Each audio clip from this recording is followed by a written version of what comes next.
Vous aimez lire Vanity Fair? Maintenant, écoutez-le. Chaque mois, découvrez les meilleurs articles dans votre appli Audible. Votre magazine audio pour 2,95 € seulement. Téléchargez l'appli Audible. Qui suis-je? Un podcast à jouer. L'Amérique est en guerre. Dans l'usine Radio Plane de Los Angeles, des centaines d'ouvriers et d'ouvrières fabriquent des équipements pour l'US Air Force qui combat partout sur la planète en cette année 1944. La chair à canon laborieuse et pauvre grouille en rang serré sur les chaînes de pliage des parachutes. Au milieu des centaines de salopettes en jeans, informe, uniforme, une gamine de 17 ans détonne. Norma.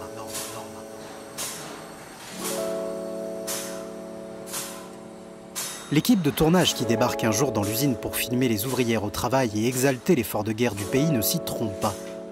Ils cherchent une jolie fille pour leur sujet.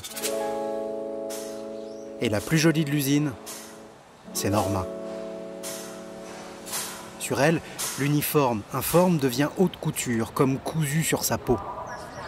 Elle s'attire les regards jaloux des femmes et salace des hommes. Norma la bègue, adolescente quasi analphabète, se révèle diablement douée quand il s'agit de prendre la pose. Il est impossible qu'elle reste à l'usine. Poussée par le photographe qui l'a repérée, elle se lance dans une carrière de mannequin. Elle divorce de son premier mari et signe son premier contrat en ne pensant qu'à une seule chose, se faire une place à Hollywood. Sur les hauteurs de Los Angeles, dans le quartier huppé de Holmby Hills, Joe Schenck, fringant septuagénaire, organise tous les samedis soirs une soirée courue par tout ce qu'Hollywood compte d'hommes puissants. Patrons de studios, producteurs, agents, réalisateurs, scénaristes, tous se retrouvent dans une superbe villa californienne pour boire du gin, jouer aux cartes, fumer des cigares et mettre la main sur la quantité de midinettes, starlettes et autres escort girls qui rêvent de se faire une place au soleil en séduisant les gros bonnets de l'industrie cinématographique. Une limousine se gare devant la maison. Norma en sort et il est déjà loin le temps où elle pliait des parachutes à l'usine. Outrageusement sexy pour l'époque, nous sommes en 1949, elle est une habituée des lieux et de ses usages. Féline, sensuelle à souhait, Norma se glisse rapidement jusqu'aux côtés de Joe Schenck, le patron. Elle est sa fille, entendez, son escorte. Elle lui remplit son verre, vide son cendrier.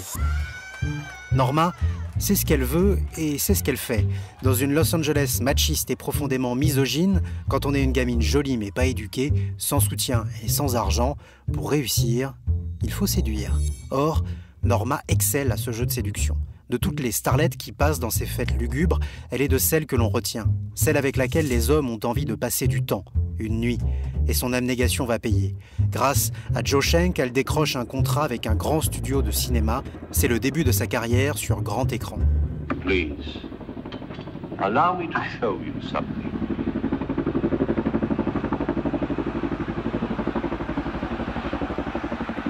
Ils sont 13 000 à attendre Norma.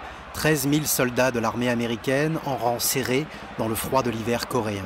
Au loin, se fait entendre le ronronnement d'un hélicoptère de combat qui se rapproche. Le corps à moitié dans le vide, retenu par 4 soldats qui lui tiennent les jambes, Norma est tout sourire. Plus l'hélicoptère tourne au-dessus de la foule, plus les militaires réchauffés saluent Norma, qui les invective, leur envoie des baisers à distance et leur hurle son amour. Une fois posée au sol, elle monte sur une immense scène. À sa gauche, un piano, à sa droite, un micro. Tout autour, les montagnes gelées de la Corée et en face d'elle, la jeunesse virile, violente et puritaine de l'Amérique des années 50 qui la dévore des yeux. Norma, lascive, drôle puis sérieuse, fouette la part d'humanité frustrée de ces gamins devenus tueurs. Elle est maintenant une étoile que même la bêtise de la guerre ne peut faire pâlir. 1956. Dans quelques heures, Norma va se marier pour la 3e fois. La cérémonie a lieu dans un décor de carte postale à quelques heures de New York. Des maisons en bois aux façades rouges et aux volets blancs habillent les collines boisées. Mais le calme a disparu quand 400 journalistes se sont installés devant la maison qu'occupent Norma et son futur mari. Personne ne veut louper une miette du mariage de l'année. C'est infernal. Norma est traquée. Elle étouffe, a besoin d'air. Alors, en toute discrétion, Norma et son mari s'échappe pour déjeuner avec un cousin qui vit à 2 km de là. Le temps de souffler, loin des objectifs. Du moins, c'est ce qu'il croit. 2 grosses berlines avalent l'asphalte abîmé des petites routes tortueuses du Connecticut. Elles se poursuivent, les pilotes vont trop vite, c'est dangereux. Dans la première, Norma, son futur mari et leur chauffeur tentent d'échapper à Mara Sherbatov.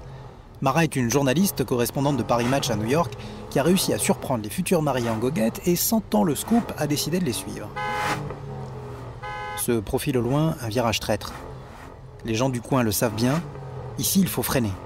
Le chauffeur de Norma le sait. Mais le gamin qui conduit Mara Sherbatov, lui, ne le sait pas.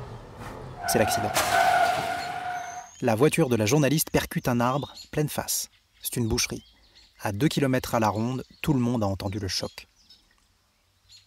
La journaliste de Paris Match mourra quelques heures plus tard.